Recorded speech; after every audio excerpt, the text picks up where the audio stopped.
Welcome to another video. This is a continuation of my look at 1970, possibly my favourite year in popular music. And I've been going through the genres, and this is the West Coast genre. And my third episode, I'm going to try and cover 4 albums relatively briefly. I'm going to start off with the 12 Dreams of Dr. Sargdonicus by Spirit. From California.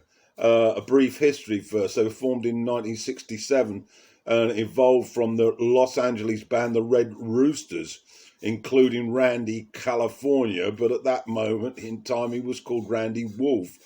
And he was joined on bass by Mark Andes and Jay Ferguson on vocals and percussion. And also his stepfather, Ed Cassidy, on drums. And then they added John Locke, and they named the band Spirits Rebellious. But that name was soon shortened to Spirit. California had previously played with the one and only Jimi Hendrix in Jimmy James and the Blue Flames. And Jimmy got a little bit into nicknames, and as there were 2 Randys in the band, he called one of them California and the other Texas, and that's how the name stuck. Now, Cassidy was very recognizable for his shaved head, and he had the nickname Mixed Skin, which later became a title of a Spirit song. And he was also fond for wearing black. But he was 20 years older than the rest of the band, so very distinctive. But primarily he was a jazz drummer. And did stints with these very infamous jazz players, Cannonball Adderley, Thelonious Monk, and Roland Kirk. Okay, so that's a brief little history. I've already done a review of the album released in 1969 called Clear, and there will be a link in the description to that one after you've watched this one. Dreams of Dr. Sargdonicus, Spirit's 4th album, and it's regarded by critics as their finest hour. Very mature and self-assured, and it has a special sort of unique sound. California, though, dominated the songwriting, contributing 7 of the 12 numbers, but Ferguson threw in another 4, and Locke gets to shine with a random psychedelic collage, Space Child. But generally the lyrics on this album are pretty poor. But let's go into now the details of the tracks, which I'm going to skate through because this is just the first of 4 that I'm looking at.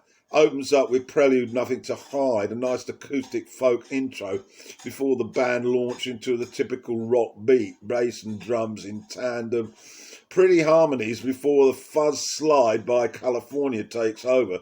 And the final section is a horn-driven, spacey, psychedelic Hendrix-style conglomeration of fuzz guitars. Way is next. It was a minor hit single in the States, did nothing in the UK. It's very moody, instrumental melody, simplistic but a little repetitive. But it grew on me, and it's got some powerful, mournful harmonies as they sing about nature's way of telling you something wrong. Nice feel, though. And then we get to the energetic Animal Zoo, which is a bit of a hilarious stab at country pop, written by Ferguson, and there's lots of car horns thrown in. Lovers Found a Way, special effects come into their own here, the various pedals that California was using on the guitar, and it was a little bit of a stab at jazz experimentation. A bit of a strange cocktail, really, with Locke very much creative here. And then it segues into Why Can't I Be Free, which is a folk psychedelia with gentle whispering harmonies. Then the very powerful Mr. Skin, previously mentioned with regard to Cassidy, one of the band's best rockers, began quite innocently with quiet organ guitar interplay. and the band's sly, soulful harmonies. And then they go into a rip-roaring funk groove with a wonderful call and answer vocal arrangement and a brass section which would kick the bottom out of some of Sly Stone's work. That's what one critic said anyway. Radney adds a neat lead solo as well towards the outro. Over now to side 2, Space Child starts us off, and the title's very indicative. It's got some spacey piano that filters into a synthesized section with jazz elements. Instrumentally, it develops into classical piano, which fades and then repeats this phasey, drug-laced feel, which is reminiscent, really, of Insanity, I guess, and a guitar break segues into When I Touch You. This is standard rock stuff. Ferguson wrote this one. His efforts are more conventional, with bass and drums driving the beat. Very middle of the road with guitar solo fade. And then we get on to A Street Worm. There's some jaunty piano guitar mix with Ferguson's vocals. Very commercial, this one, I think, for them. It picks up pace, and there's another guitar break from California later on. Then we have Life Has Just Begun. California returns us to the more progressive psychedelia here, and the guitar melody moves in that acoustic-led ballad type feel. Morning Will Come, described as upbeat, mixture of lead and harmonical vocals, nice sound, wraps around some gorgeous California guitar, although it's sparing, to be honest. The Ferguson's keyboards predominate. And then we get into Soldier, passionate vocals with a dainty, moody piano, and there's a touch of pain here, referencing to Vietnam, of course. And Randy's lead vocals mesh together in a sort of message of camaraderie. Rougher Road, standard rock song, traditional, a bit disjointed, this track, but it's a combination of some tight, good rock.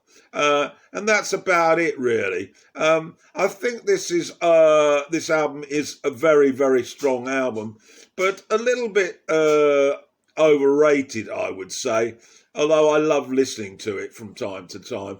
It's certainly an album of that era that you need to have in your collection. So that's the first one done and dusted. Up then on this West Coast episode 3 is Working Man's Dead by the Grateful Dead. Now, I think on the first episode I reviewed American Beauty, which I do love. This album, to be honest, it took me a while to get into, which is a rather strange statement, really. I don't think it's as good as American Beauty, but it's still a very fine selection of songs. I think I was thrown a little bit by the fact that it sounded a bit too countrified when it came out, and that put me off. I heard it a couple of months back, and I was much more in love with it.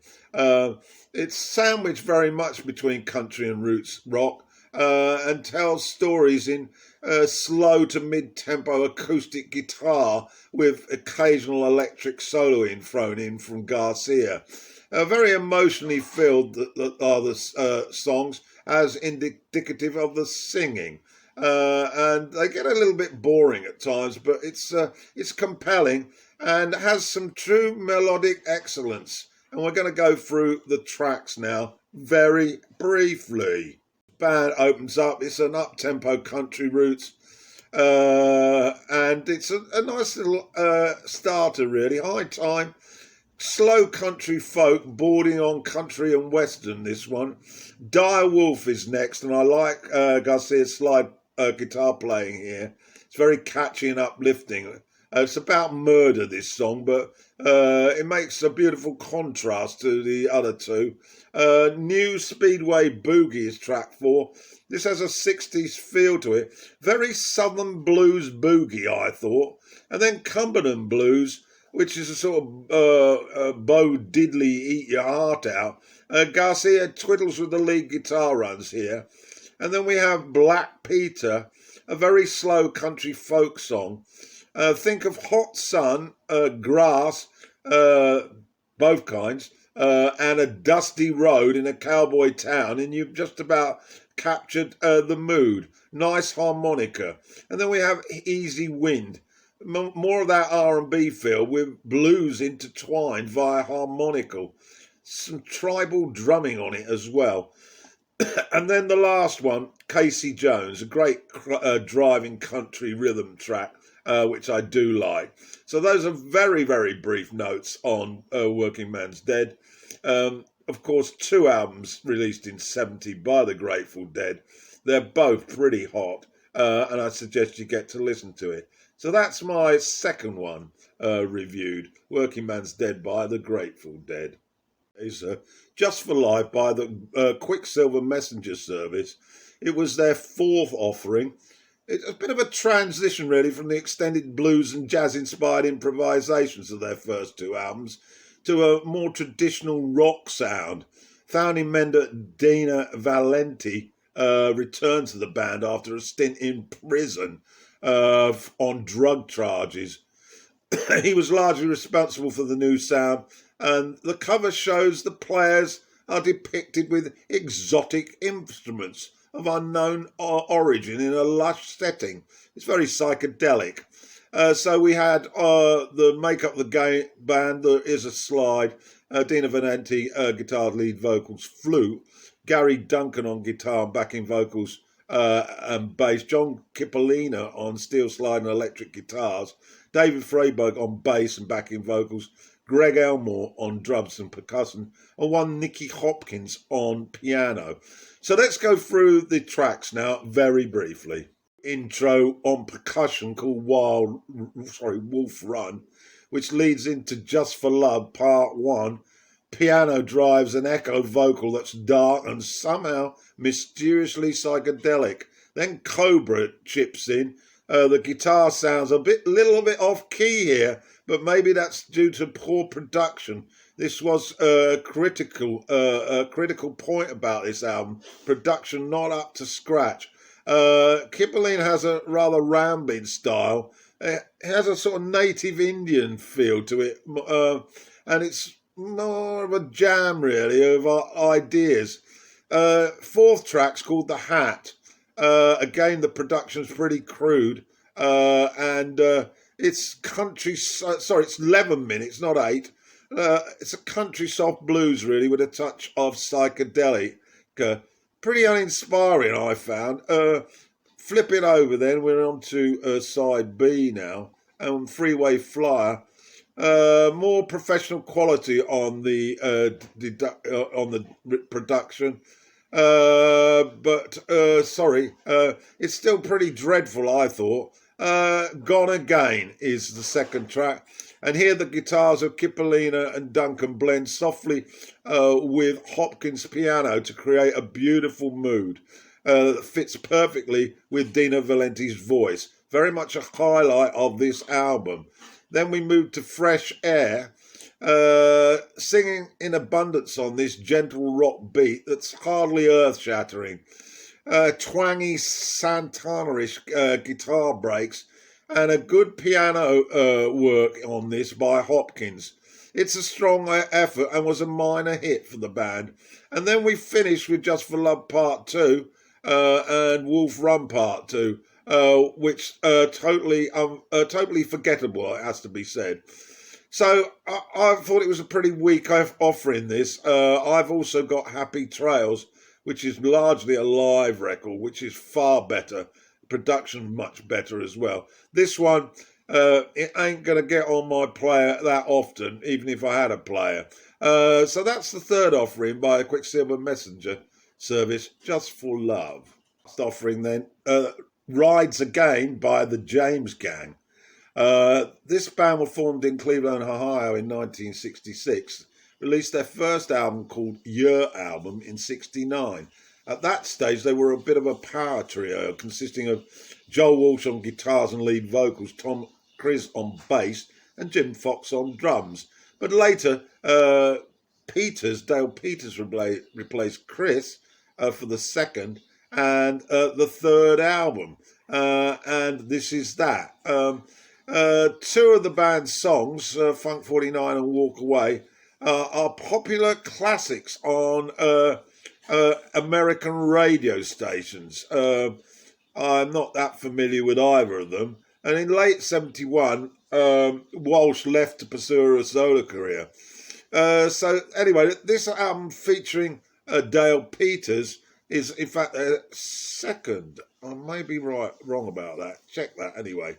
But they added keyboards in here to the hard rock bass, and it helped open up some more musical horizons. I'm going to go through the track list. I listened to this again yesterday, and it went up in my estimations, and that'll probably you'll get that from my comment, which is to follow. Open up with Funk 49.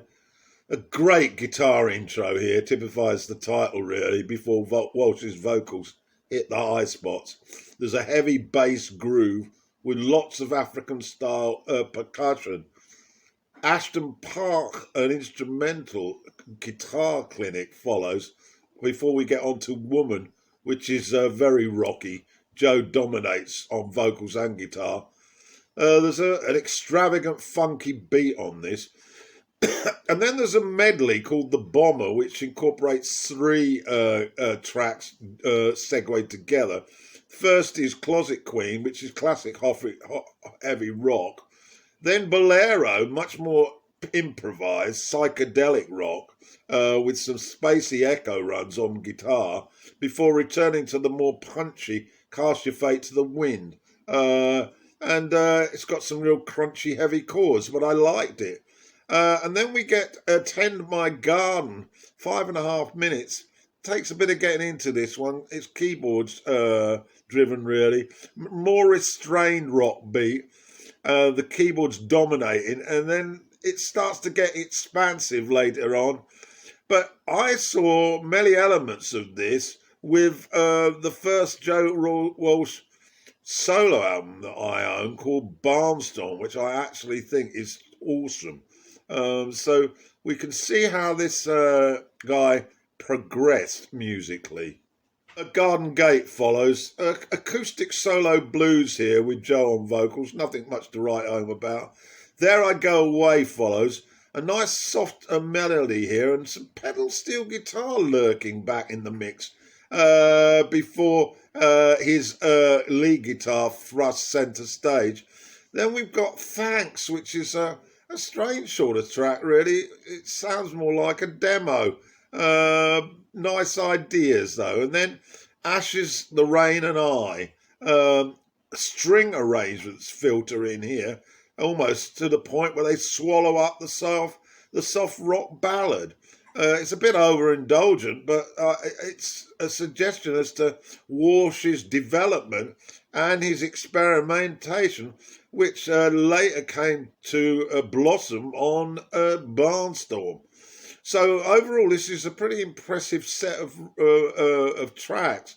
They aren't really connected in it anyway, but they give you an indication of Joe Walsh's talents. And I was surprisingly pleased to return and listen to it. So anyway, that's my take on the West Coast, episode 3. Hope you enjoy it. There will be links to the music in the description, as always, plus a few slides. Okay, that's my lot.